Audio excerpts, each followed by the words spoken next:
I am continuing my reading. What I'm doing in this series is to read through the entire standard works of the Church of Jesus Christ of Latter-day Saints. This consists of the Bible, the Book of Mormon, the Doctrine and Covenants, and the Pearl of Great Price. I am reading in a chronological order of events, not according to publication or volume, so I will be skipping around a bit as I move along. We are returning back to Kings and Chronicles. In this video, we will be reading from both 2 Kings and 2 Chronicles. However, there is very short passages. First, we're going to read about the son of Josiah, who became king after Josiah's death, and that is his son Jehoahaz. But there's very little written about him. So we're going to read in Kings and Chronicles about Jehoahaz. Then we will read about his successor, who becomes king after him, all in one video. Because remember now, Josiah, he did his sweeping religious reforms in his 18th year, but he reigned 31 years, so 13 years of glorious reign, and all of Israel is turned back to God. But then Josiah dies in battle with Egypt. Egypt goes to war with Assyria, and Josiah sides with Assyria and goes and attacks the Egyptians and is killed in battle. And his son Jehoahaz becomes king. That is where we're picking it up. So let us open our books to 2 Kings chapter 23, and we're going to read verses 31 through 33. Jehoahaz was 23 years old when he began to reign, and he reigned 3 months in Jerusalem. And his mother's name was Hamutal, the daughter of Jeremiah of Libnah. And he did that which was evil in the sight of the Lord, according to all that his fathers had done. And Pharaoh Necho put him in bands at Riblah in the land of Hamath, that he might not reign in Jerusalem, and put the land to a tribute of 100 talents of silver and a talent of gold. So Jehoahaz was 23 years old when he begins to reign. And after 3 months, because of the conflict with Egypt, Egypt deposes him and puts him in prison. It says put him in bands. He's been locked up in Riblah so that he cannot reign in Jerusalem. That's his entire reign, 3 months. Now, it says Hamutal, the daughter of Jeremiah of Libnah. Now, Jeremiah the prophet is from Anathoth, so it's unlikely to be the same Jeremiah. Possible, but not likely. Let us now turn to 2 Chronicles, chapter 36, and we will read the first 4 verses.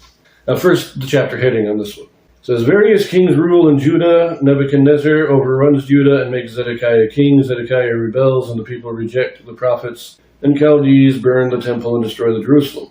Cyrus of Persia decrees the building of the temple. Chapter 36, and this is the last chapter of Chronicles. So there's a lot of stuff covered in it, but we're just reading verses 1 through 4. Then the people of the land took Jehoahaz, the son of Josiah, and made him king in his father's stead in Jerusalem. Jehoahaz was 23 years old when he began to reign, and he reigned 3 months in Jerusalem. And the king of Egypt put him down at Jerusalem, and condemned the land in 100 talents of silver and a talent of gold. And the king of Egypt made Eliakim his brother king over Judah and Jerusalem, and turned his name to Jehoiakim. And Necho took Jehoahaz his brother, and carried him to Egypt. So there we have Jehoahaz, again, reigns 3 months, deposed by Egypt. He's taken captive into Egypt so that he can't be an influence in Judah. We have the same tribute, 100 talents of silver, 1 talent of gold. But we are now told that his brother, Eliakim, is made king by Egypt. Remember, Jehoahaz was made king by the Jews. Eliakim is made king by Egypt. Jehoahaz is deposed, and now this is a proxy king installed by Egypt to keep Judah in line. And they rename him Jehoiakim. So, and again, that's all we get of the old Jehoahaz. Now, he was 23 when he began to reign. Remember that, because I want to talk about it in a minute. But let us turn back to 2 Kings. And we are now going to finish out this chapter, 2 Kings chapter 23. This is now verses 34 through 37. And Pharaoh Necho made Eliakim, the son of Josiah, king in the room of Josiah his father, and turned his name to Jehoiakim, and took Jehoahaz away, and he came to Egypt and died there. And Jehoiakim gave the silver and the gold to Pharaoh, but he taxed the land to give the money according to the commandment of Pharaoh. He exacted the silver and the gold of the people of the land, of everyone according to his taxation, to give it unto Pharaoh Necho. Jehoiakim was 25 years old when he began to reign, and reigned 11 years in Jerusalem, and his mother's name was Zebudah, the daughter of Pedaiah of Rumah. And he did that which was evil in the sight of the Lord, according to all that his fathers had done. So he pays the tribute, but he does it through taxation. He doesn't pay it out of the king's money. He takes the money from the people to pay the tribute. But he gets to reign 11 years while Egypt is still in power. And it says he does that which was evil in the sight of the Lord, so he was not a righteous man. But let us flip now again back to 2 Chronicles, chapter 36.